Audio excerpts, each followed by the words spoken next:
Hey guys, welcome again to my channel. In today's video, you are going to be learning how to resolve env issue in Laravel 8 or Laravel 9. I haven't tested it with Laravel 10, though this works fine in Laravel 8 and Laravel 9.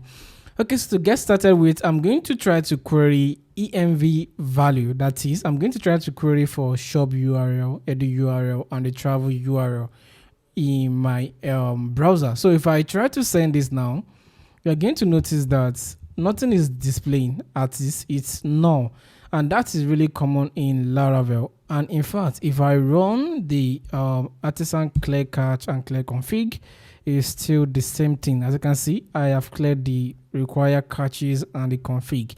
If I still run this now, it's still going to be given null. So the permanent solution for this is using this method that I've discovered. So what you just need to do is to go to this URL at the layer your DG GitHub and navigate to fix Laravel getting env value permanently. So once you get to this page, copy this exact function that I have here, Ctrl C, and go back to your VS Code. Then navigate to this part that is vendor Laravel framework source, eliminate support, then helpers. Once you get to helpers, navigate down to where we have env method.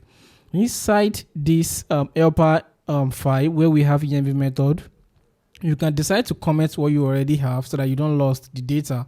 You can comment, then add the new value. So in case if anything happen, you can revert back to what you already have and restore it. But for debugging and a very simple solution sake, you can use this method that I've crafted. So as you can see, this is the new one I added. That is, we introduce the base part, that is the env file itself.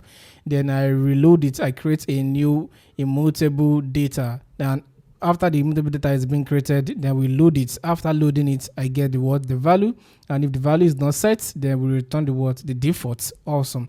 So I'm going to click on save now, and I'm going to go back to my browser, then run this again. You are going to notice that env method is going to work.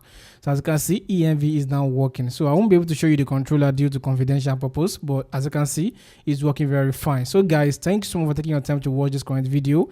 Please do like and subscribe into my channel. Thank you guys once again. See you in the next one.